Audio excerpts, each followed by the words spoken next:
I hit this issue today, and here is the quick fix that solved it. If you're switching to a new Android device and need to transfer your ESIM on Outward, follow these steps to make the process smooth. Step 1. Check compatibility. Ensure your new Android device supports ESIM functionality. Most recent models do, but it's good to double check. Step 2. Back up your current ESIM. Before transferring, back up your current ESIM settings. Go to your current device's settings and look for the ESIM management section. Step 3. Get your activation code.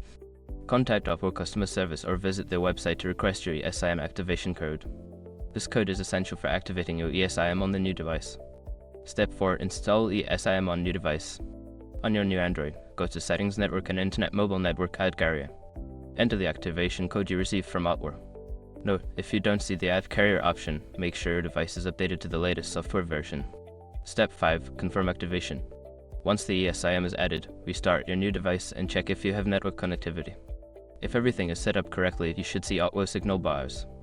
I hope this guide helps you transfer your ESIM without any hassle. Enjoy your new Android device.